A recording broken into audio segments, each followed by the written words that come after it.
자, 여러분 안녕하세요. 자, 여러분들과 함께 직업상담사 2급 1차 필기시험을 대비해서 핵심 요약 강의 특강을 하고 있습니다. 지난 시간에 저희가 좀 중요하지만 어렵지만 중요한 내용을 좀 공부를 했죠. 한계생산 체감의 법칙과 관련해서 이들이 사용하는 용어들, 이게 최근에 막 계산하는 문제가 나와요. 찾으라는 문제가. 그래서 단기 생산함수의 가정, 노동 투입량의 변화와 총 생산량의 변화에 관한 단기 생산함수의 가정을 가지고 여러분들은 총 생산량과 노동 투입량의 변화를 통해서 한계 생산량을 구할 수 있었고요. 평균 생산량도 구할 수 있었고요. 그 다음에 여러분들 뭐 임금, 그 다음에 이제 제품 하나당 가격에 대한 가정을 같이 활용하면 한계 생산물 가치, 한계 수입 생산, 이것도 우리가 구할 수 있어야 되고요. 마지막으로 이제 기업의 이윤 극대화를 달성하는 최적의 고용량은 몇 단위인지도 계산할 수 있었어요. 그죠?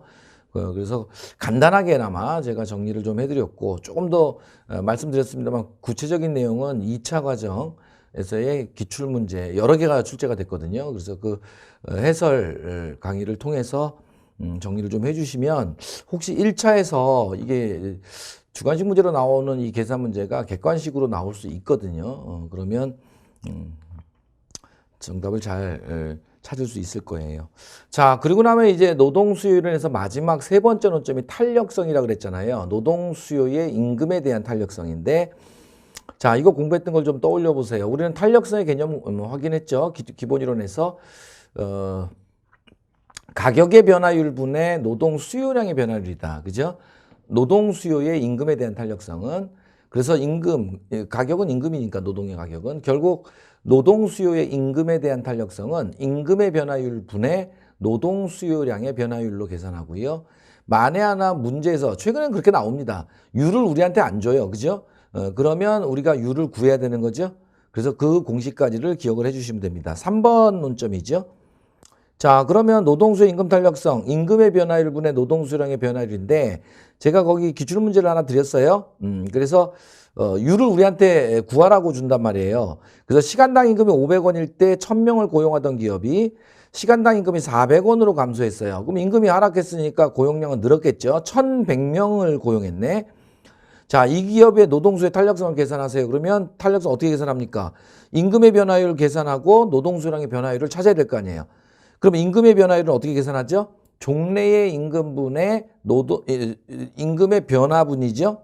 곱하기 100 하면 임금의 변화율이 나온다고요.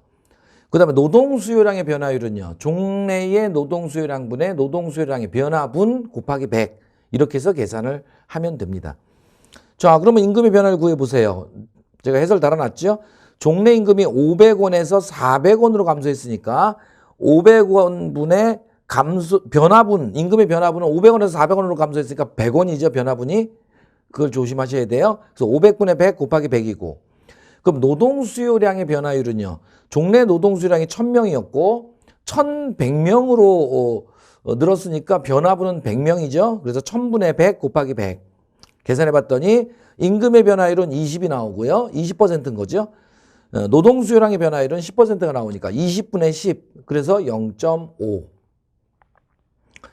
됐죠? 그래서 요거 주관식에서는 요 계산식까지 써서 답을 구해야 되고, 객관식에서는 이렇게 계산한 다음에 지문에서 0.5를 찾으시면 돼요. 그죠? 같은 논점인데 문제 방식만 객관식, 주관식 다른 것 뿐이다. 그래서 중요한 논점이니까 탄력성은 개념 공부한 거 토대로 해서 공식 꼭 기억하시고요. 율구하는 공식 이중분수로 이렇게 계산하라고 제가 기본 이론 시간에 말씀드린 거 정리하시면 되고요. 그 다음에 이제 또 탄력성 쪽에서 나올 수 있는 문제 유형이 4번 논점이에요. 노동 수요의 임금에 대한 탄력성 결정 요인이죠. 그래서 결정 요인이 4가지 있어요. 그 다음에 이 결정 요인 4가지는 노동 수요 임금 탄력성에 어떻게 영향을 미치느냐 상관관계까지 그래서 힉스 마샬 법칙에서 우리는 상관관계가 정비례 관계라는 것을 공부를 했죠. 자, 그래서 노동수의 탄력성 결정의 네 가지, 이건 외우셔야 된다고 제가 말씀을 드렸습니다. 기본 이론에서. 그래서 생산물 수요의 가격에 대한 탄력성이 있고요. 그 다음에 다른 생산 요소와의 대체 가능성이 있고요. 그 다음에 노동 이외의 다른 생산 요소의 공급 탄력성. 마지막으로 총 생산 비용 중 노동 비용이 차지하는 비중. 요 네 가지는 꼭 외우시고요. 객관식에서 다른 한 놈 바꿔치기해서 내면 골라내시면 돼요. 노동 수요 임금 탄력성 결정 요인 옳지 않은 거 골라내시면 되고요. 그 다음에 상관관계는 정비례 관계니까 예를 들면 첫 번째 생산물 수요의 가격 탄력성이 탄력적일수록 클수록 노동 수요의 임금 탄력성도 커진다. 탄력적이다. 그죠? 탄력적일수록 탄력적이다. 커질수록 커진다. 정비례 관계. 그러니까 반대로 생산물 수요의 가격 탄력성이 비탄력적일수록 작을수록 노동 수요의 임금 탄력성은 어떻게 되겠어요? 비탄력적으로 가죠. 작아지죠? 정비례 관계니까. 그래서 정비례 관계라는 것만 기억을 하시면 한 줄씩 다 쓸 수 있고 지문에서는 골라낼 수 있어요. 됐죠? 자, 그래서 내용은 그렇게 보시면 되고 이게 힉스 마샬 법칙이라고 해서 우리가 공부했던 거예요. 정비례 관계라는 거. 자, 이렇게 해서 탄력성 쪽은 간단하게 정리를 했습니다. 이것 말고도 많은 내용을 공부를 했습니다만 지금은 핵심 요약 강의니까 이 정도는 꼭 떠올려 주셔야 된다. 자, 이렇게 해서 세 개의 논점, 노동 수요 이론 다 마무리 지었고요. 그러면 이제 두 번째 우리는 노동 공급 이론으로 들어가죠. 그래서 노동 공급 이론에서 우리가 공부할 논점은 두 가지다. 하나는 거시적 측면에서의 노동 공급 이론, 두 번째 미시적 측면에서의 노동 공급 이론. 자, 그러면 거시적 측면에서의 노동 공급 이론에서 우리가 공부할 내용은 뭐다? 총 인구의 분포를 나눠본 뒤에 우리는 경제활동 참가율, 실업률, 고용률을 계산하는 문제를 대비하셔야 됩니다. 객관식, 주관식 다. 그러려면 당연히 지금 이 세 가지 율, 공식을 외우셔야 되죠. 그리고 총인구의 분포를 통해서 이 공식에 필요한 변수를 우리가 찾아낼 수 있어야 돼요. 그죠? 그래서 우리가 공부한 내용을 떠올리면 이 율과는 공식, 경제활동 참가율, 실업률, 고용률을 계산하는 문제를 위해서는 반드시 총인구의 분포를 통계상 찢어볼 수 있어야 됩니다. 제가 머릿속에 딱 사진을 찍어 놓으라고 했어요. 자, 그러면 총인구의 분포 어떻게 나누죠? 총인구는요. 자, 이거를 안 보고 그릴 수 있어야 된다고요. 총인구는 크게 15세 이상 인구와 15세 미만 인구로 나누죠? 미만 인구로 나눈다. 이때 우리는 이 15세 이상 인구를 뭐라고 한다? 예전에는 생산 가능 인구라고 했었죠. 생산 가능 인구 또는 오늘날 이 말도 많이 쓰죠. 경제 활동 가능 인구.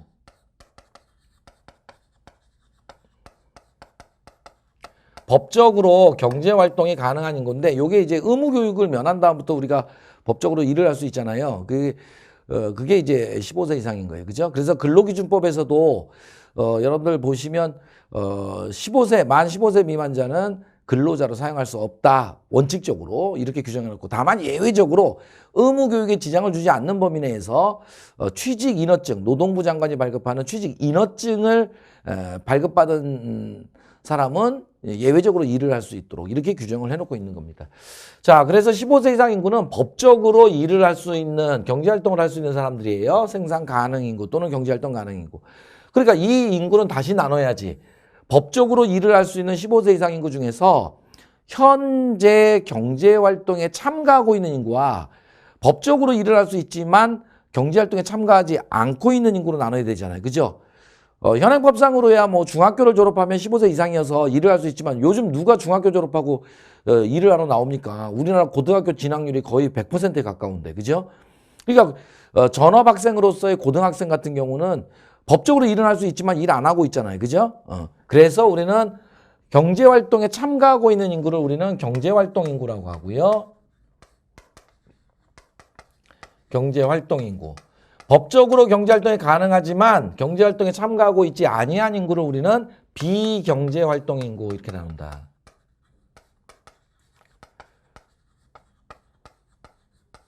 그래서 경제활동에 참가하느냐, 경제활동에 참가하고 있지 않느냐가 기준이다. 그럼 경제활동 인구에는 어떤 사람들이 구성되죠? 취업자가 있죠. 취업활동으로서의 경제활동을 하고 있는 사람이 있고, 취업활동을 하고 있지 않지만 취업을 위한 노력, 구직활동으로서의 경제활동을 하고 있는 사람이 있죠. 실업자입니다. 그러니까 실업자는 취업활동을 하고 있지는 않지만 경제활동 인구 속에 들어가야 돼요. 그죠? 이 정도 보시면 되겠죠. 그 다음에 우리가 사실은 좀 더 나눴죠.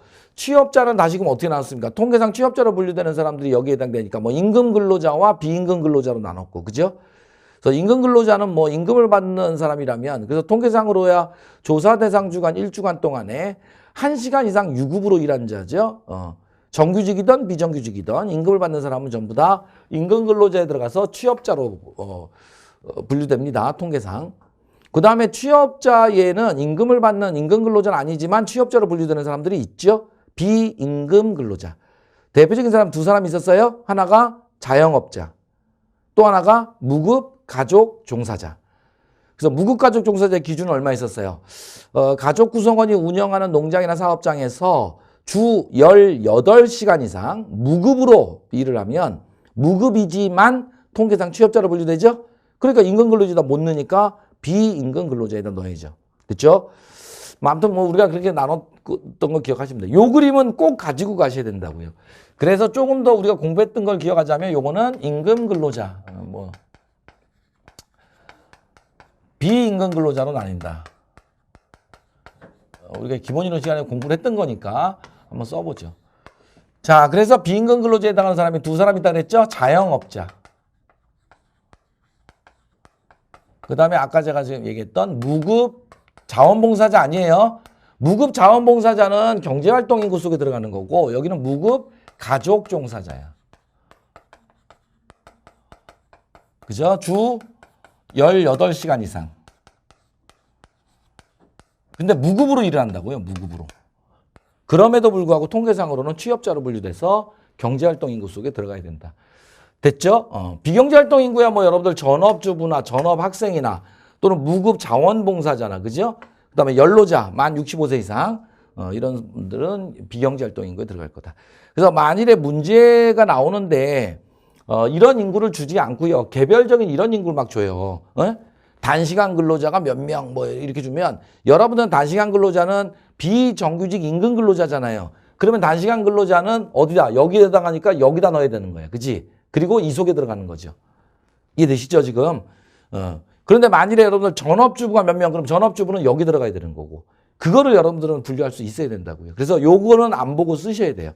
자, 그럼 여기로부터 우리는 공식 세 가지 끊어냈다. 첫째가 경제활동 참가율. 그래서 경제활동 참가율은 현재 경제활동에 참가하고 있는 인구들이 차지하는 비율이죠. 그죠? 어디서? 경제활동에 참가하고 있는 거 차지하는 비중이니까 얘가 속해 있는 직전풀 중에서. 그래서 15세 이상 생산 가능 인구 중에서 경제활동 인구가 차지하는 비중이에요. 현재 경제활동에 참가하고 있는 인구니까. 비중이니까 곱하기 100. 그래서 항상 제목은 분자를 표시해 주는 겁니다. 두 번째가 뭐였었어요? 실업률이었죠. 실업률. 실업률도 당연히 비중이죠. 그러니까.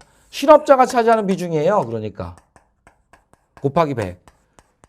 그럼 분모에 뭐가 와야 돼? 실업자가 속해 있는 직전풀, 경제활동 인구 중에서죠. 그래서 실업률은 경제활동 인구 중에서 실업자가 차지하는 비중을 나타내주는 통계지표다. 조심하실 게 세 번째죠. 고용률. 비중이에요. 그러니까 무엇분의 무엇 곱하기 100이죠. 그럼 고용률은 여러분들 어떤 인구 중에서 어떤 인구가 차지하는 비중이에요? 이겁니다. 15세 이상 인구 중에서 취업자가 차지하는 비중이에요. 그죠? 그래서 15세 이상 생산 가능 인구 또는 경제활동 가능 인구 중에서 취업자가 차지하는 비중을 나타낸다. 곱하기 100. 요 세 가지는 공식을 이렇게 이해하시고 계산을 해낼 수 있어야 돼요. 2차는 주관식 계산 문제로. 객관식은 계산해서 지문에서 수치를 찾아주시면 됩니다. 그죠? 근데 문제는 뭐냐면 여러분들 상식적으로 생각을 해보세요. 경제활동 참가율을 구하세요. 이런 거는 15세 이상 인구 몇 명, 경제활동 인구 몇 명을 주겠냐고요. 그죠? 이걸 계산하기 위해서는 요 변수와 요 변수를 알면 되는데 이걸 다 주겠냐고. 안 준단 말이에요. 둘 중에 하나를 안 주거나 둘 다 안 줘요. 그리고는 뭐예요? 이 분포에서 요걸 찾을 수 있는지를 물어보는 거야. 이해되시죠? 그래서 세 개의 변수 중에서 두 개를 알면 나머지 하나를 구할 수 있잖아요. 얘와 얘를 알면 얘를 구할 수 있고 얘와 얘를 알면 얘를 구할 수 있죠? 또는 얘와 얘를 알면 얘를 구할 수 있잖아. 그래서 한 개 내지 두 개를 숨긴다. 그러니까 여러분들은 문제에서 준 통계 숫자를 요 그림에다가 집어넣고 나머지 하나를 구해야 돼요. 그죠? 그에 구해서 공식에다 넣어야 된다고요. 그러니까 예를 들면 15세 이상 인구를 주고 경제활동 인구를 줬다면 우리는 비경제활동 인구를 찾을 수 있죠. 왜냐하면 여기서 얘를 빼면 얘가 나오니까. 또는 경제활동 인구를 안 줬지만 취업자와 실업자의 수치를 줬다면 이 둘을 합친 게 얘라는 걸 알죠? 이해되시겠죠? 그래서 만일에 문제에서 15세 이상 생산 인구 몇 명, 비경제활동 인구 몇 명, 취업자 몇 명, 실업자 몇 명을 줬다면 여러분들은 그 문제에서 준 수치를 여기다 대입을 한다고요. 대입을 하면 얘가 얼마지 얘를 구하려면 어떻게 돼요? 얘에서 얘를 빼서 얘를 구하거나 얘와 얘를 합친 게 얘죠. 그래서 얘를 안 줬더라도 얘를 줬다면 취업자, 실업자 수를 합쳐서 얘를 구하고 그 다음에 얘를 구했다면 얘와 문제에서 준 얘를 합친 게 이 숫자라는 거를 알고 있어야 된다고요. 그래서 이걸 계산하셔야 돼. 이해되시죠? 자, 그래서 제가 문제를 통해서 여러분들 이건 계산 문제로 출제가 될 거니까 문제를 통해서 여러분들 요걸 정리하시라고 5번 논점을 드렸어요. 그래서 통계지표 이거 2차에서 많이 나오는 2005년인가 우리나라 통계지표예요. 그래서 요걸 가지고 여러분들은 실업률, 경제활동 참가율, 고용률 다 구할 수 있으시면 됩니다.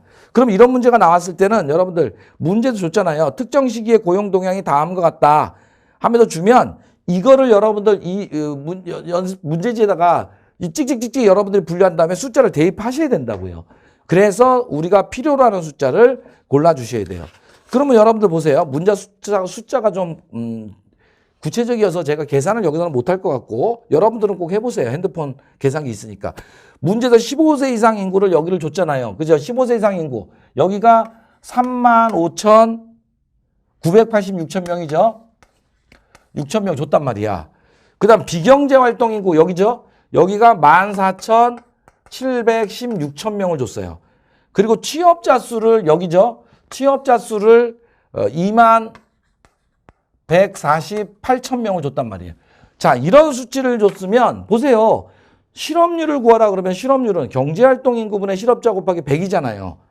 그러면 경제활동 인구와 실업자를 알면 얘를 구할 수 있죠? 그런데 봤더니 경제활동 인구 안 줬죠? 그죠? 실업자 안 줬죠?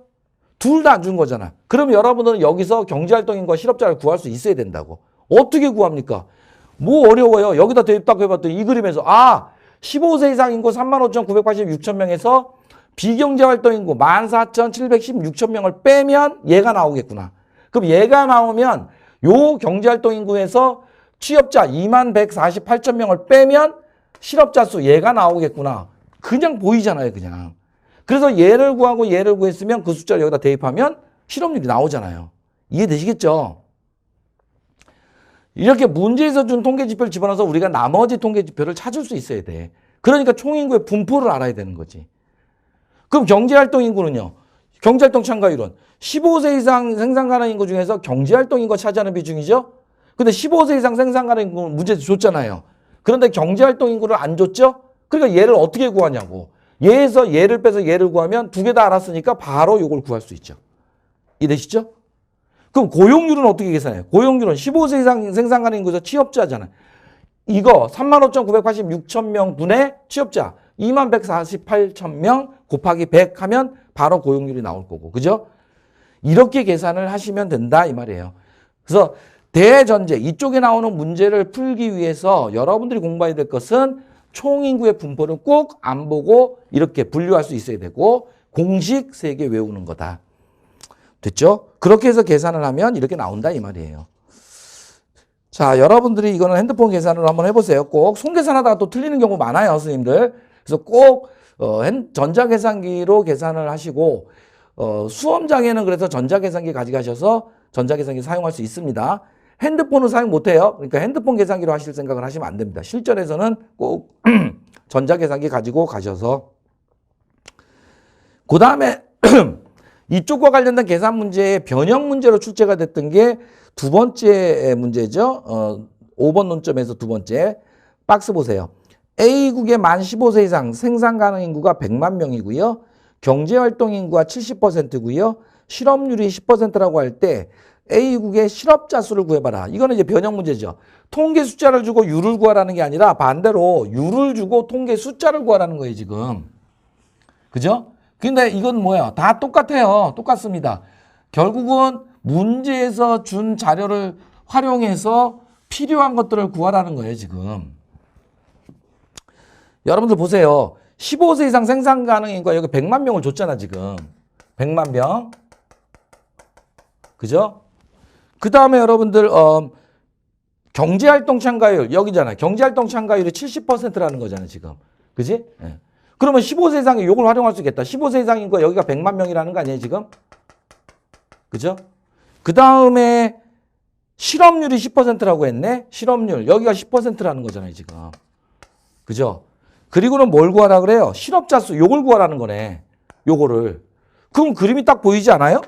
어떻게 구해야 되는지? 그죠? 제가 아까 말씀드렸잖아요. 3개의 변수에서 2개를 알면 나머지 하나를 알 수 있다. 그죠? 그림 보세요.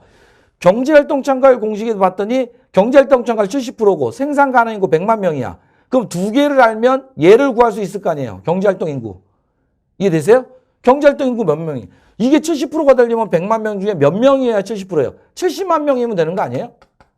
그죠? 이렇게 해서 경제활동 인구를 구해요. 그럼 경제활동 인구를 구해서 우리가 궁극으로 가야 될 건 얘잖아. 그런데 여기는 지금 변수가 3개 중에 얘만 알고 있는 거죠? 얘를 구하면 얘를 구할 수 있죠? 그럼 경제활동 인구 얘를 어떻게 구해? 여기서 구했잖아요. 그래서 이 경제활동 인구가 70만 명인 거잖아, 지금. 구한 걸 여기다 집어넣으면, 2개의 변수를 알았으니까 얘를 구할 수 있죠. 자, 여러분들, 실업률이 10%가 되려고 그러면 경제활동 인구 70만 명 중에서 실업자가 몇 명이어야 10%가 돼요? 7만 명이 나와야죠. 70만 명분의 7만 명 하면 10% 맞잖아요. 그죠? 요렇게 해서 구하는 거라니까요. 그지?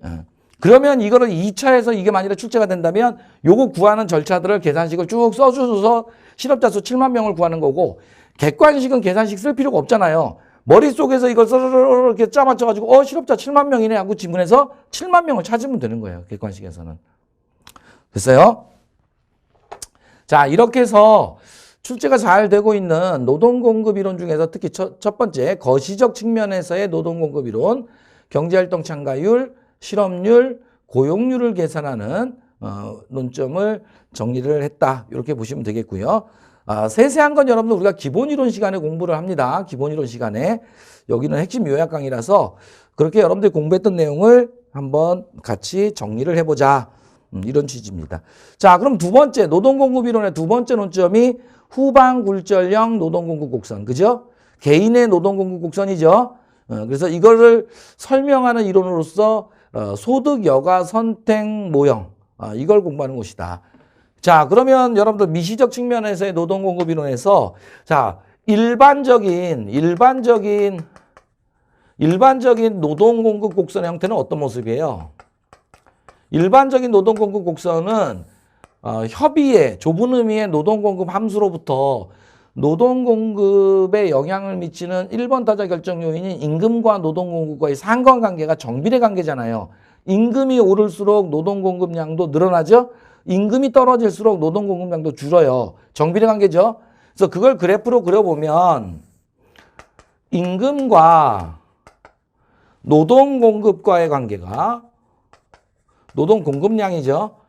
공급량의 관계가 이렇게 정비례 관계니까 이렇게 우상향의 형태를 갖는다. 이게 노동의 공급곡선이에요. 정비례 관계. 두 변수가 정비례 관계. 그죠? 그런데 이런 일반적인 노동 공급곡선과 달리 후방굴절형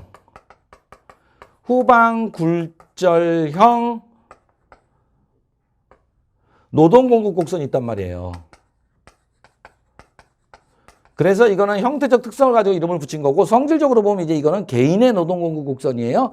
근데 이 곡선은 봤더니 그림이 어떤 그림이에요? 이렇잖아요. 그지? 임금과 노동 공급량인데 이게 이제 개인의 노동 공급 곡선으로 들어오면 노동 공급량은 결국 노동 시간이잖아요. 노동 공급 시간.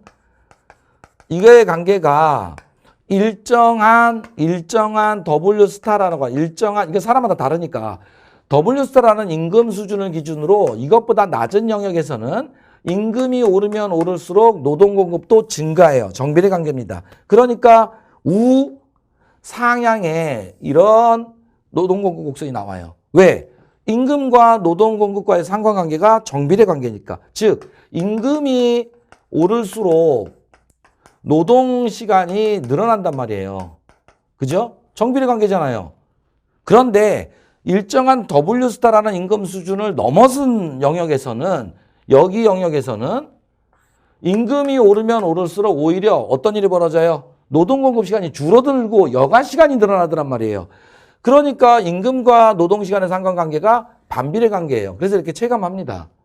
그러니까 이 영역은 임금이 높아지면 높아질수록 노동 시간이 줄어드는 이런 모습이야. 그러니까 여기는 우상향의 형태를 갖지만 이 영역에서는 후방 굴절의 영역을 갖는단 말이에요.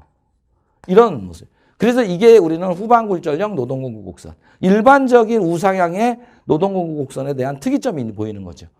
우리가 지금부터 공부해야 될 것은 왜 이런 모습이 나오느냐는 거예요. 왜 개인은 임금이 오르면 비례해서 노동시간을 늘리는 게 아니라 늘리는 경우도 있고 오히려 노동시간을 줄이는 경우도 있냐. 그리고 여가시간을 늘리는 경우가 있느냐. 그 이유가 뭐냐. 어떤 이유로 이런 결정이 나오느냐를 보는 거죠.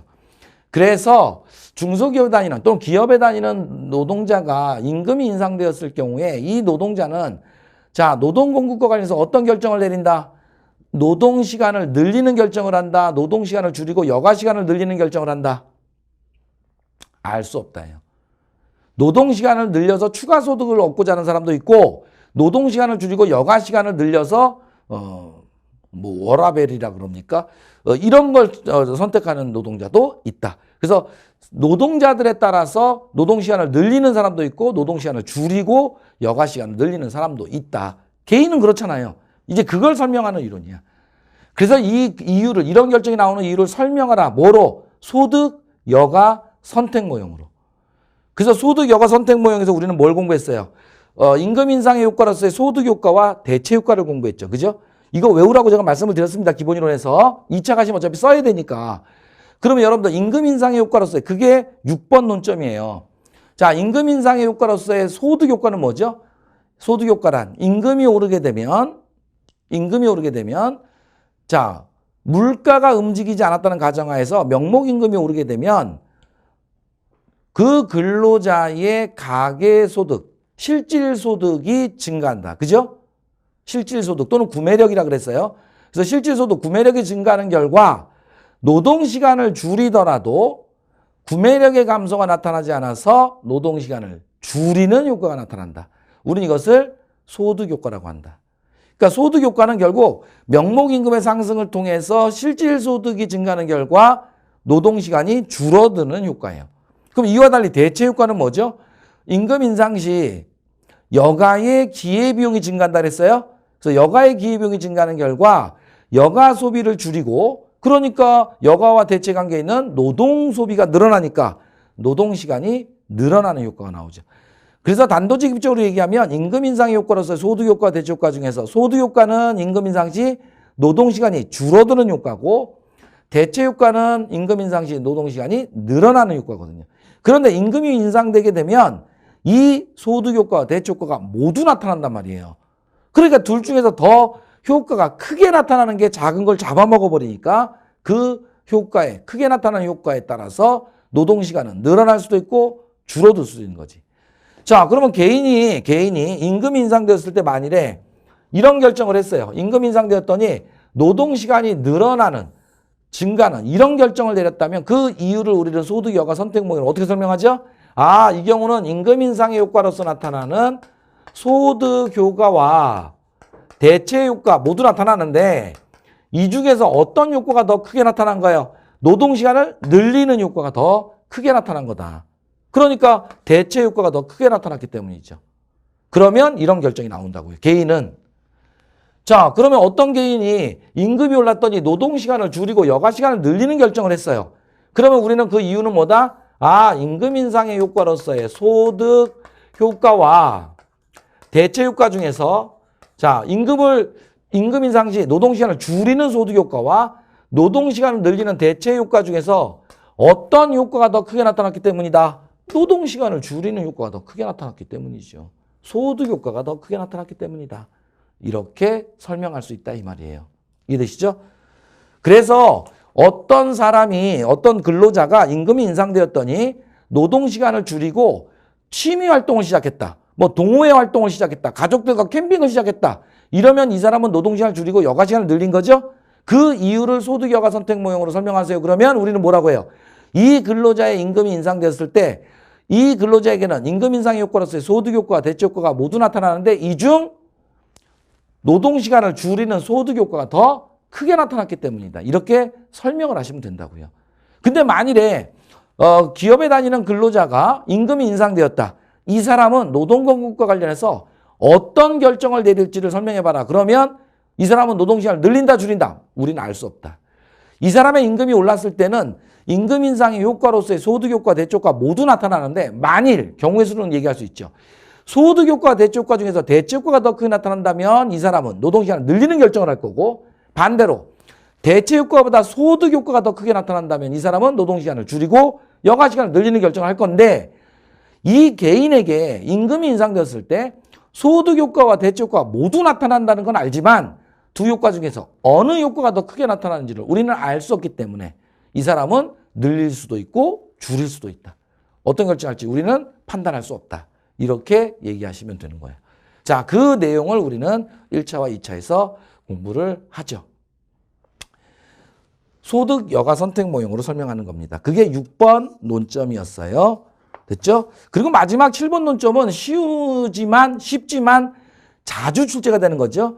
마지막으로 여러분들 기혼 여성의 노동 공급에 경제활동 참가율에 영향을 미치는 요인들이에요. 그래서 이거는 뭐 가지수 문제니까 여러분들 충분히 다 이해하실 수 있어서 제가 따로 설명을 드리지 않고 상관관계도 우리 다 얘기할 수 있어요. 그죠? 그래서 첫 번째는 임금 수준이죠. 그죠? 그래서 임금 수준이 오르면 오를수록 기혼 여성의 경제활동 참가율은 증가할 거예요. 그죠? 그 다음 교육 수준도 중요하죠. 인적자본 투자 이론에 따르면 교육 수준이 높을수록 생산성이 높아서 높은 임금을 받을 수 있으니까 기혼 여성의 교육 수준이 높을수록 높은 임금을 받을 수 있으니까 경제활동 참가율은 증가할 거다. 그래서 우리 어머니나 할머니 세대에 비해서 오늘날의 기혼 여성들이 경제활동 참가율이 높은 이유 중에 하나가 교육 수준이 높아서 일을 했을 때 높은 임금을 받을 수 있기 때문이기도 하다. 그 다음에 뭐 기혼 여성의 경우 육아 부담이 있으니까 세 번째 보육시설 등 양육 서비스의 도입 및 확대 여부. 그죠? 또는 뭐 일가정 양립 지원의 확대 실시 여부에 따라서 이런 것들이 확대 실시가 되면 될수록 기혼 여성의 육아 부담을 줄여주죠. 그러면 여가 시간이 늘어나니까 경제활동 참가율이 증가하게 되겠죠. 그 다음에 네 번째가 기혼 여성의 경제활동 참가에 대한 사회적 인식이 긍정적이면 긍정적일수록 기혼 여성의 경제활동 참가율은 증가하겠죠. 그러나 만일에 반대로 기혼 여성의 경제활동 참가에 대한 부정적인 인식이 강하면 강할수록 나오기가 좀 힘들죠. 그죠? 어디 여자가 밖에 나와서 일을 해? 암탉이 울면 집안이 뭐 있다고 얘기하면 여러분들 되겠어요? 못 나오죠. 나가고 싶어도. 그래서 기혼 여성의 경제활동 참가에 대한 사회적 인식이 어떠냐에도 영향을 미치더라. 그 다음에 배우자의 경제활동 여부나 경제활동 시의 소득 수준도 기혼 여성의 경제활동 참가율에 영향을 미치죠. 이건 아무것도 아니잖아요. 그죠? 그래서 배우자가 경제활동을 하지 아니하면 아니할수록 기혼 여성의 경제활동 참가율은 높아질 거고요. 배우자가 경제활동 시의 소득 수준이 낮으면 낮을수록 기혼 여성의 경제활동 참가율은 높아지겠죠. 그죠? 그 다음에 자녀의 수와 연령은 육아 부담의 문제죠. 그래서 자녀의 수가 많을수록 자녀의 연령이 낮을수록 육아 부담이 커지니까 경제활동 참가율은 낮아질 거다. 그래서 오늘날 애를 안 낳는 거 아닙니까? 그죠? 애를 낳아서 키우다 보면 일을 못 하니까. 그 다음에 가계 생산 기술의 발달. 이건 이제 가사노동 부담이죠. 그래서 뭐 전기 세탁기, 진공 청소기, 전기 밥솥, 뭐 로봇 청소기까지 나오고 있잖아요. 그러니까 이런 가사 노동 부담을 덜어주는 각종의 물질 문명기기들 이런 것들의 발달과 보급 확대가 이루어질수록 가사 노동 부담이 줄어들면 여가 시간이 늘어나니까 기혼 여성의 경제활동 참가율은 증가할 것이다. 그 다음에 8번째 마지막이죠. 고용시장의 형태 다양화. 이게 뭐 예를 들면 뭐 비정규직의 확대라든가 파트타임직의 확대 같은 고용시장의 고용 형태의 다양화 또는 이게 노동시장의 유연화 이런 표현도 써요. 비정규직의 확대. 이런 것들이 이루어질수록 노동자 전체적으로는 힘들지만 기혼 여성에게는 기회가 늘어나는 거다.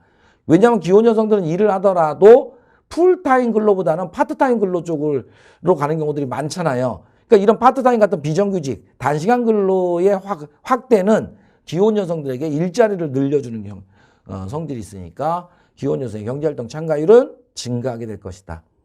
이 정도로 정리를 하시면 될 것 같아요. 자, 이번 수업은 여기까지 좀 하고요. 다음 시간에 우리가 마지막 제1장 노동시장에 의해서 마지막 3번째 노동시장의 균형 분석이라는 이름으로 노동시장의 유형에 대해서 우리가 공부했던 내용을 다시 정리하고 그리고 임금론으로 넘어가도록 하겠습니다. 수고 많이 하셨어요. 감사합니다.